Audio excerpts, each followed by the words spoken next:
Chapter 10. Jenny hadn't intended to eavesdrop on the lovebirds, let alone get caught in the crossfire. She'd gone looking for her charger and ended up at the front row seat to an emotional shrapnel throwing competition.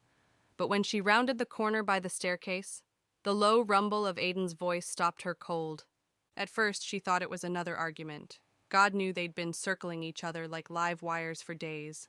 But then she heard his tone, rough, broken, pained. "I left because I had to." Jenny froze, the words sinking deep before she could decide whether to retreat.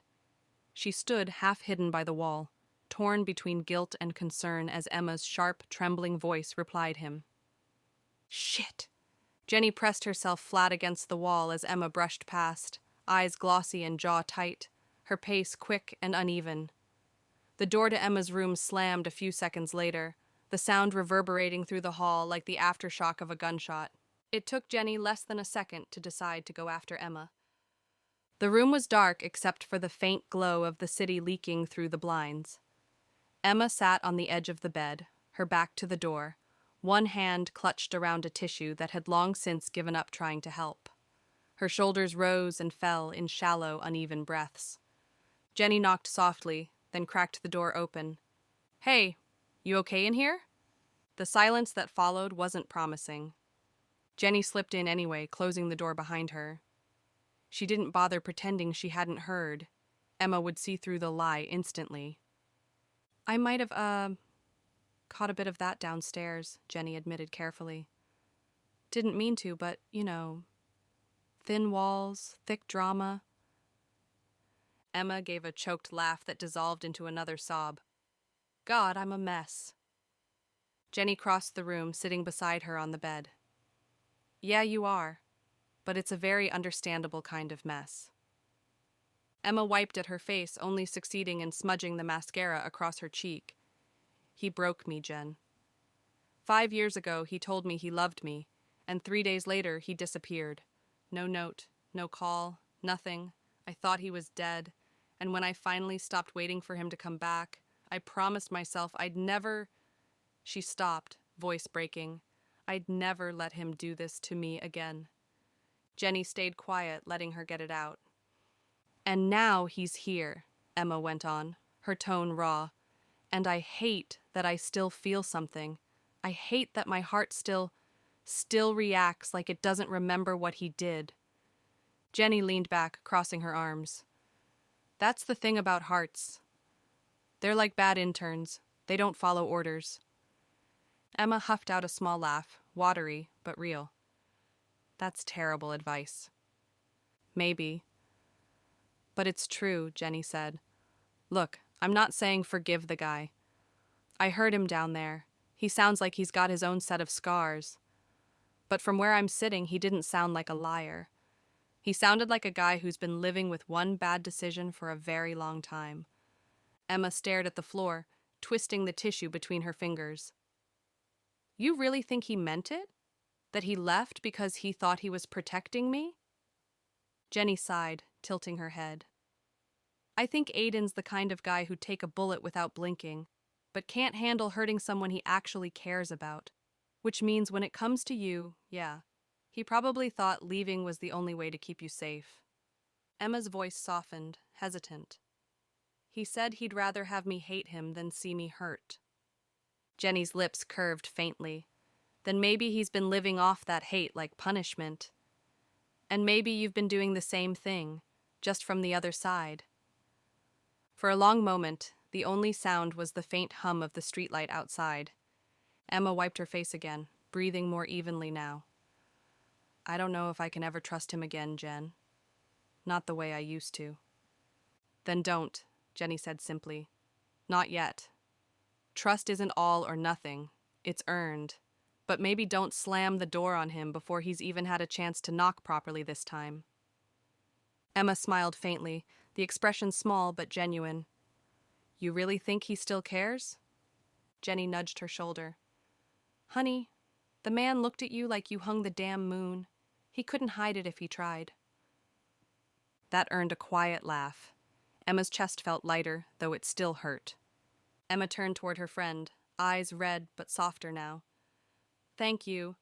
Jenny smiled, squeezing her hand. Anytime. Now wash your face before Aiden walks by and thinks he's broken you all over again. Can't give him that satisfaction.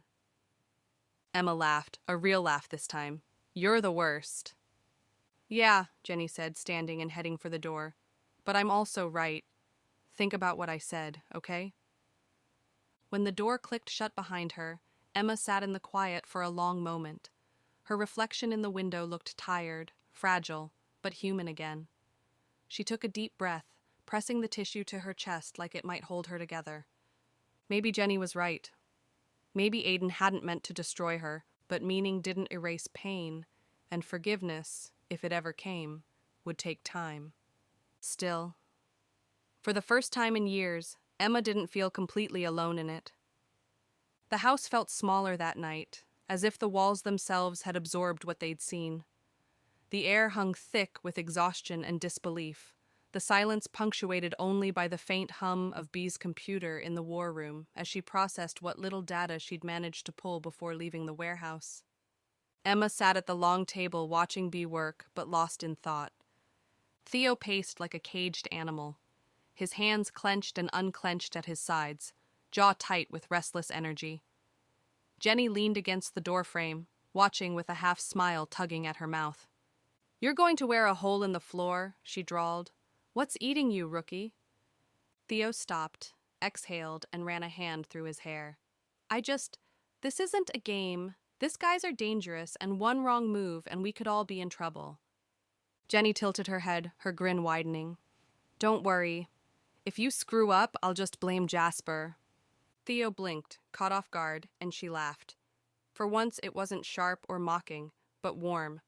"Relax. You're here because we know you can handle it. You think I'd drag dead weight into a fight?" His shoulders eased, some of the tension bleeding away. Jenny gave his arm a playful bump as she slipped past him, leaving him both steadier and more unsettled than before. Bee stretched her arms overhead, groaning softly before spinning her chair to face the team. Her screen glowed with a highlighted event. "Got our next move, guys," she announced. "The Harbor Relief Initiative Gala. It's everywhere in Mercer's files, fundraising, shipments, laundering. This isn't just a branch of the operation. It's a hub." Jasper leaned against the wall as he had just walked in, scowling. A charity with claws. Should have known. Bee's expression hardened. "This isn't local. It's international. Containers, ports, maybe even government contacts. If we don't cut in now, they'll vanish." Emma straightened, her hands tightening into fists at her sides. Her voice trembled but didn't break.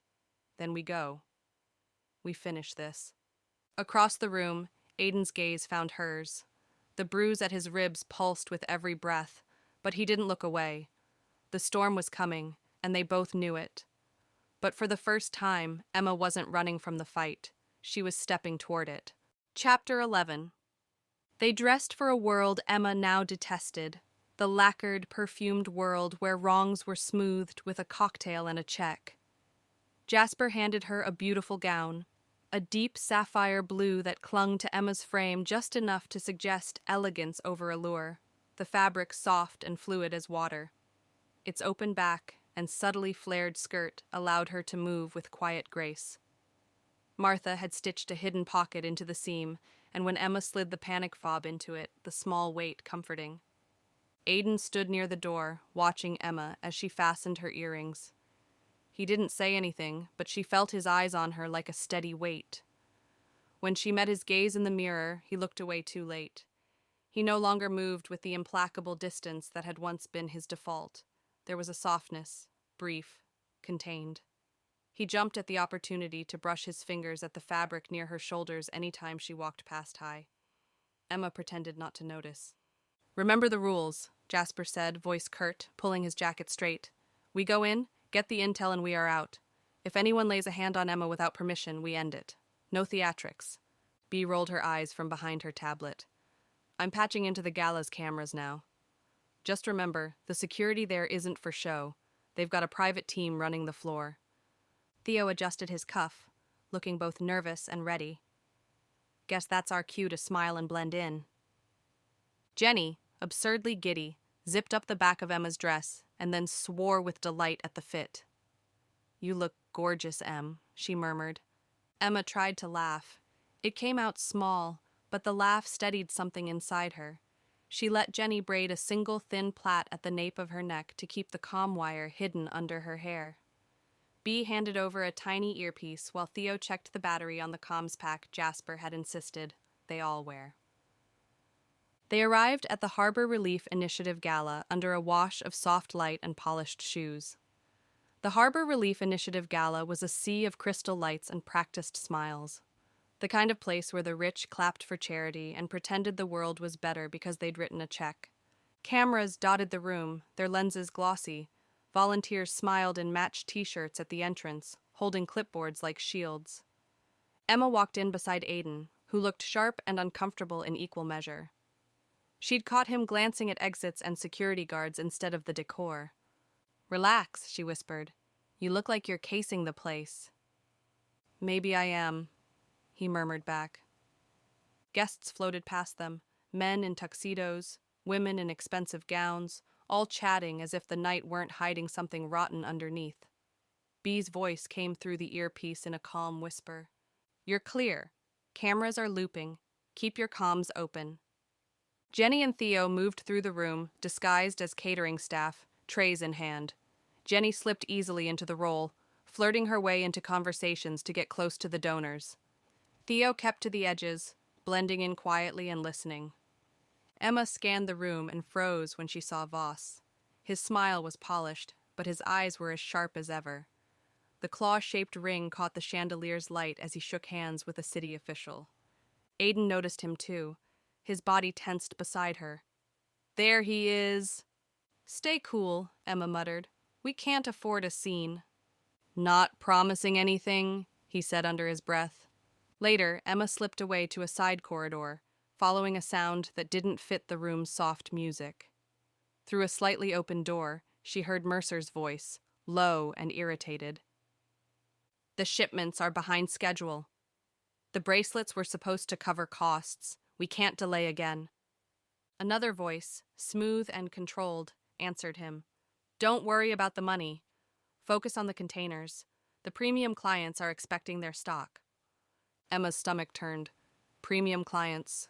Containers. It didn't take imagination to understand what that meant. The second voice stepped closer to the door, and Emma saw her. Anya Cade, the face of the charity. She looked every inch the philanthropist in her white gown and diamonds, but her tone was cold, businesslike. "Those shipments leave tomorrow night," Anya said. "No mistakes." Mercer muttered something, then walked off. When Anya turned, her eyes landed right on Emma. For a second, neither woman moved. Then Anya smiled. "Well," she said softly, "if it isn't unfinished business." Emma's pulse jumped. The words hit like a slap. Anya knew her. A guard stepped forward, blocking the hall. Aiden appeared out of nowhere, slipping between Emma and the guard. "Back off," he said, his voice calm but dangerous. Voss appeared behind Anya, his pleasant expression dropping. "Mr. Reed, you always did have terrible timing." The tension in the room snapped all at once. One of the guards reached for Emma. Jenny appeared from behind, knocking a tray into his chest. Glass shattered, and the room erupted into chaos. Theo grabbed Emma's arm, pulling her back as Aiden threw a punch that sent the second guard sprawling. Bea's voice crackled through their earpieces. "We've been made. Exit through the north corridor. Now." Jasper shoved Mercer back when he tried to run. "Not tonight," Jasper growled. Anya didn't flinch. She turned calmly to her guards. "Clean this up." Then she walked out as if none of it mattered. Emma and Aiden moved fast, ducking through a side exit and into the night. Outside, Bea's van screeched up to the curb. Rafe was in the driver's seat, scowling. "Get in!" They piled inside, hearts racing, the city lights flashing past as they sped away from the chaos towards the Reed estate. Back at the estate, no one spoke for several minutes as they all conveyed in the main living room. The only sound was Bea's keyboard clacking as she fought to stabilize the signal. Finally, she exhaled.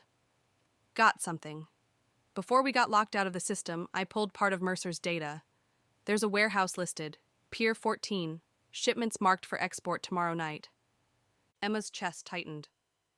Those containers, that's where they're keeping them, isn't it?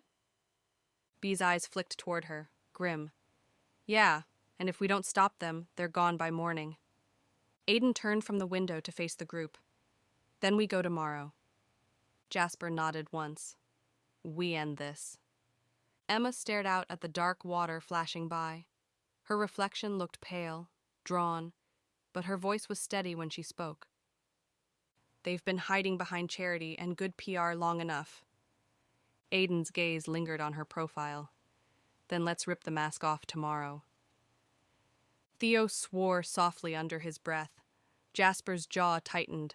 The silence that followed was worse than shouting. It was the kind that sank deep, like ice under the skin.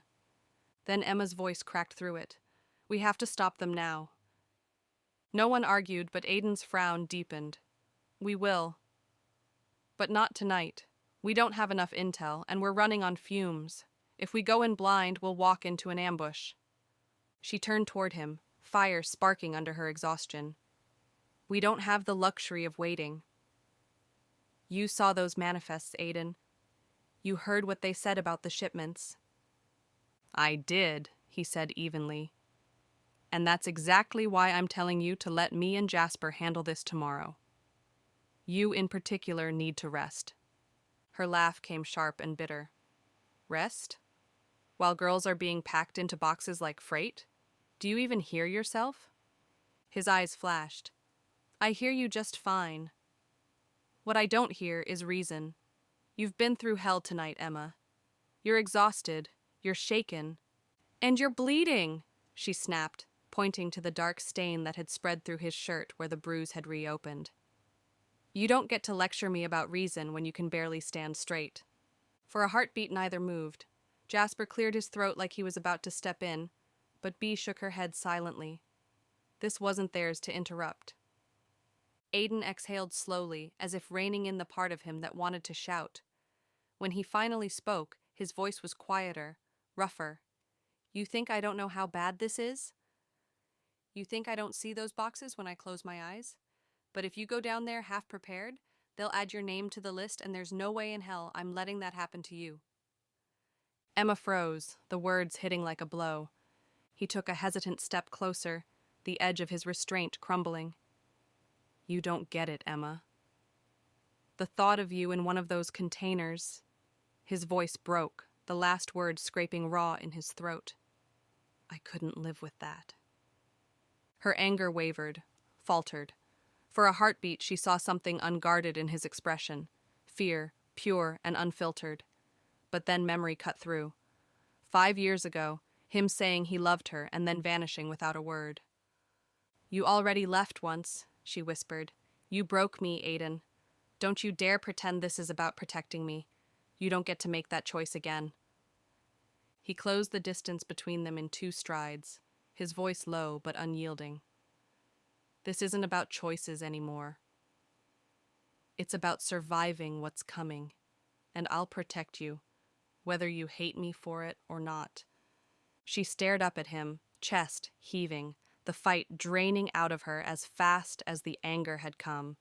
There was nothing romantic about the desperation in his voice. It was messy, human, bleeding at the edges. Bee stood abruptly, turning to face them. All right, time out, kiddos, before someone starts breaking furniture. She turned her screen toward them. We've got 12 hours to prep. We hit Pier 14 tomorrow night. No one goes in alone. The room shifted around that declaration. Jasper's attention sharpened. Theo and Jenny exchanged a look that was equal parts excitement and dread. Emma exhaled, long and slow. Her pulse still thundered, but she didn't argue. For now, the plan was motion, and motion was better than silence. Later that night, Aiden brushed past Emma on his way to the hall. The faintest whisper of his hand grazed hers, a touch so brief it could have been an accident. But she felt it all the same, a tremor that anchored her to the moment. When the others drifted away to gather their gear, Emma stood alone for a long time, staring at the dark window above the sink. Outside, the city lights shimmered across the bay, each one a lie pretending the world was safe. She could still hear Bee's words echoing in her head. They're moving girls, like cargo. Behind her, Aiden lingered in the doorway. She didn't turn, but she could feel his gaze on her, steady, watchful, almost reverent in its quiet intensity. She hated that his presence still steadied her. She hated that, even after everything, part of her still drew strength from knowing he was there. "Get some rest," he said softly. "Tomorrow's going to be a long night." She didn't reply, but when his footsteps faded down the hall, she pressed her palms to the counter and closed her eyes. She wasn't sure whether the tremor in her hands came from fear or from the dangerous truth that she still loved him. Chapter 12. Aiden handed Emma and Jenny 2 bulletproof vests before they left the compound. "They're light," he said, checking the straps. "But they'll stop most rounds." "Humor me." Emma gave him a look but put it on without arguing. Jenny shrugged into hers with a grin. "If we're getting shot at, I'd rather not ruin another dress." The joke didn't land. Everyone was too tense. The docks were dark and quiet when they arrived. The smell of salt and diesel hung in the air. Bee parked the van behind a stack of containers and cut the lights. She turned in her seat. "You two stay low and keep your comms open. I'll guide the team from here." Aiden leaned into the open door. "You both stay in the van until I say otherwise. No exceptions." Emma nodded, though her jaw tightened. Jenny gave a mock salute. "Got it, boss." He didn't smile. "I mean it." Emma and Jenny crouched in the back of the van, knees pressed against the metal floor. Bee's screens glowed softly, showing grainy security feeds of the shipping yard. Figures moved across the black and white image. Jasper, Theo, and Aiden slipping between stacks of containers. Jenny peeked through the small side window. "It's creepy out there," she whispered. Emma's voice was steady but quiet. "That's good. Darkness works in our favor." "Sure," Jenny muttered, "until it doesn't." Aiden's voice came through their earpieces, calm and focused. "We're in position. 2 guards down. Moving toward the north warehouse." Bee replied without looking away from her screens. "Copy that. You've got a 4-minute gap before cameras reset. Make it quick." The minutes that followed felt longer than they should have. Emma's heart pounded as she watched Aiden and Jasper disappear into the warehouse feed. Bee leaned closer to her monitor, frowning. "Got movement," Bee said. "They're inside." Static crackled over the comm. Then Jasper's voice came through, rough, angry. "Jesus, they've got people in cages." Emma's stomach twisted. She pressed closer to the screen. The image flickered. Dim lights, rows of metal bars, shadows that looked too still to be objects. Bee muttered, "It's worse than I thought." Emma swallowed hard. "Are they alive?" Aiden's reply came after a pause. "Some of them. We're cutting locks now. Tell backup to move." Bee's fingers flew across the keyboard. Already on it, Jenny sat beside Emma, hands clasped. "They'll get them out," she said, though her voice wasn't convincing. Emma didn't answer. She couldn't look away from the screen. Every time the camera caught Aiden in the corner of the frame, steady, focused, something in her chest eased a little. 5 minutes later, shouting erupted over the comms. Gunfire echoed faintly through the speakers. Bee cursed. "They've been made," Emma tensed. B dash dash. "Stay put!" Aiden's voice cut through the noise. "Emma, don't move! I'm fine. Just stay in the van." The sound of bullets and shouting filled the channel, then silence. Bee stared at her monitor, jaw tight. "Come on, come on!" Finally, Aiden's voice came back, winded but steady. "Warehouse secure. Mercer's down. We've got the victims. Send medics." Bee let out a shaky breath. "Copy that. Cops are 2 minutes out." Jenny slumped against the wall, exhaling. "I hate this part." Emma looked at her, eyes burning. "The part where people almost die?" "The part where he sounds like that," Jenny said quietly. "Like we shouldn't be worried when we should be, and you're not sure which is which." The sirens reached them before the team did. When the van doors opened, Aiden climbed in, his clothes streaked with dust and a cut on his cheek. He looked exhausted but alert. It's done, he said simply. They're safe. Emma stared at him for a moment, relief catching her off guard. You're sure? He nodded. For now. B handed him a bottle of water and nodded toward Emma and Jenny. See? Vests worked. No holes. Aiden gave a faint smile. That's how I like it. Emma didn't respond, but when he turned away, she reached out and brushed a smear of dirt off his sleeve. It was a small thing, instinctive and quick. He didn't say anything. He just met her eyes for half a second. And in that look, she could see everything he wasn't saying. I told you to stay safe because I couldn't stand the thought of losing you again. Outside, the blue lights from the arriving patrol cars flashed across the dockyard, cutting through the fog. The team sat in silence, listening to the sirens fade and the sound of people being led to safety. For the first time in a long while, Emma let herself breathe. The team stayed at the docks until sunrise. Police lights painted the water in red and blue streaks, and the sound of voices, officers, medics, survivors, filled the air. It was chaos, but for once, it was the right kind of chaos.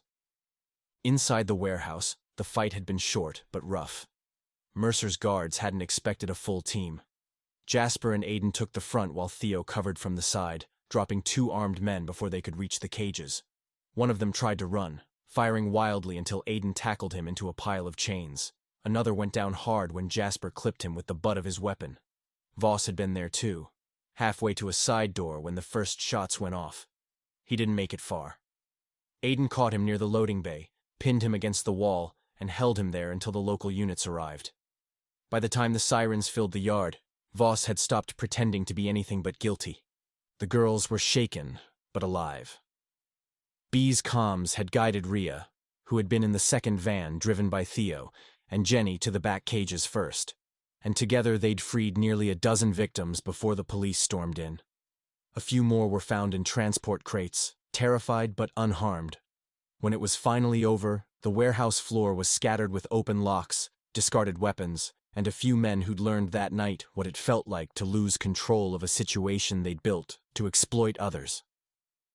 Emma stood near the van, watching the paramedics lead the rescued girls toward the waiting ambulances. Some were silent, some crying quietly, others just staring. B was talking to a detective, handing over a hard drive and a sealed evidence bag. Aiden approached from behind, a clean bandage now covering the cut on his face. He looked tired, like the kind of tired that went deeper than the night. They'll be safe now, he said. Emma nodded. For now. He followed her gaze to the ambulances. We'll find the rest. You know that, right? I know, she said softly. But tonight, it feels like we finally did something that mattered. Aiden didn't reply, but the small nod he gave was enough. Back at the compound, the group split off quietly. Everyone moved slower, like the adrenaline had finally worn off. B went straight to her workstation to back up files. Jasper and Rafe headed for the kitchen and strong coffee. Jenny dragged Theo to the medical room, mumbling about checking his bruises. Emma lingered by the door, unsure what to do with herself now that it was over. The exhaustion hit hard, followed by the ache in her chest that no sleep could fix. Aiden was waiting by the stairs, leaning on the railing. You should rest, he said. She gave him a look. You should take your own advice. He almost smiled. Fair enough. When she didn't move, he stepped closer. Emma, he said quietly. About what I said the other night. She cut him off before he could finish. You don't have to explain again. Yes, I do. His voice was low, steady. I should have told you back then. I thought disappearing would protect you. It was stupid and selfish. I know that now. Her throat tightened. You broke me, Aiden. You just left. I spent years trying to hate you enough to move on, but it didn't work. He didn't move closer, just stood there, letting her speak. I still care about you, she admitted, her voice barely a whisper. And that makes me so damn angry. Aiden's shoulders dropped, the fight gone from him. Then be angry. You have every right to be. Just don't shut me out again. Let me try to make it right. Emma stared at him, searching his face for any sign of a lie and finding none. For a long moment, neither of them said anything. Then she sighed, tired but sincere. I'm not promising anything. He nodded. I'll take that. Later, the team gathered in the war room, drawn there by habit more than choice. The lights were low, the coffee was strong, and for the first time in days, the air didn't hum with tension. Jenny sat cross-legged on the couch beside Theo, teasing him about his aim. Bea half listened while typing something on her tablet. Jasper leaned back, arms crossed, pretending not to watch Rhea as she dozed against the armrest. Emma sat by the window, the faint glow of dawn spreading across the horizon. Aiden joined her, a respectful distance away. Quiet for once, he said. Feels weird, she replied. I keep waiting for the next explosion. There'll be more with the number of dangerous guys out there in the world, he said. There always is. But tonight, we stopped one. She looked at him, her expression softer now. You really think we made a difference? He met her eyes. We did, baby. We sure did. For the first time in a long while, she believed it.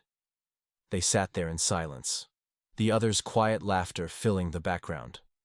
The world outside was still broken, still dangerous, but in that moment, it felt manageable. Emma leaned back in her chair, her eyes heavy. You should probably get some sleep, Reed. Aiden smiled faintly. Only if you do. I'll think about it. He stood, pausing by her side. For what it's worth, he said, I'm glad you're still here. She didn't look at him, but a small smile tugged at her mouth. Me too. When he walked away, she exhaled slowly, her chest lighter than it had been in years. Outside, the first light of morning stretched across the compound, soft and new. The night hadn't erased the past, but it had given them something to build on, a small piece of hope, fragile but real. And for Emma, that was enough to start again. Epilogue. The ocean was a different kind of quiet here. No sirens, no shouting, no echoes of gunfire, just the soft push of waves against sand and the hiss of the tide pulling back. The sun hung low, painting the water gold. Emma stretched out on a striped beach towel, her hair tousled by the breeze, sunglasses tilted down just enough to watch Aiden fumble with the umbrella behind her. You'd think someone with your field training could handle a beach umbrella, she teased. He shot her a look over his shoulder. It's fighting back, she grinned. It's cloth, Aiden, not a cartel. Tell that to the pole that just tried to break my thumb. He finally got it upright, and she clapped. He rolled his eyes, but the corner of his mouth lifted in a smile that hadn't existed in years. 2 weeks of sun and quiet had softened him. The constant tension in his shoulders was mostly gone, and for the first time, she could look at him and not see the man haunted by what he couldn't fix. Emma sat up and reached for his hand, lacing her fingers through his. You know, she said, I didn't think I'd ever get used to this. Peace. Still feels strange. Aiden looked at her, eyes steady, voice low. Then we'll get used to it together. She leaned in, kissed him once, slow, unhurried, the kind of kiss that said everything words couldn't. He pulled her closer, forehead resting against hers. I meant what I said back home, he whispered. I'm not running again. You're it for me. Her chest tightened, but it wasn't pain this time. It was relief. Good, she said. Because you're it for me too. They sat there a while longer, watching the waves roll in, not needing to fill the silence. Later that evening, they walked back to the small coastal cottage Bea had found for them, off-grid, quiet, and impossible to track. On the porch table, Aiden's phone buzzed once. He checked the message, frowned, then turned the screen toward her. A grainy image filled the display. A security photo of Anya Cade stepping off a private jet in Lisbon. No arrest, no extradition order. Just a short caption from Bea. She's still out there. Emma sighed, leaning into Aiden's side. So much for peace. Temporary peace is still peace, he said, wrapping an arm around her shoulders. We'll handle her when it's time. She smiled. We, huh? Always. Inside the cottage, Aiden had pinned a corkboard above the desk. Names, photos, a few maps marked in red. Loose plans for the next phase of the operation.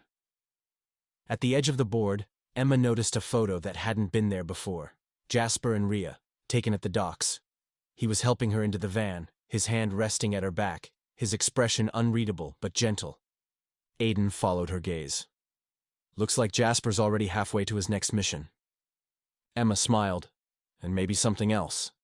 He raised an eyebrow. Rhea? She's good for him, Emma said. He's steady. She's tough. They'd drive each other crazy in the best way. Aiden laughed quietly. He'll deny it until it's too late. Sounds familiar.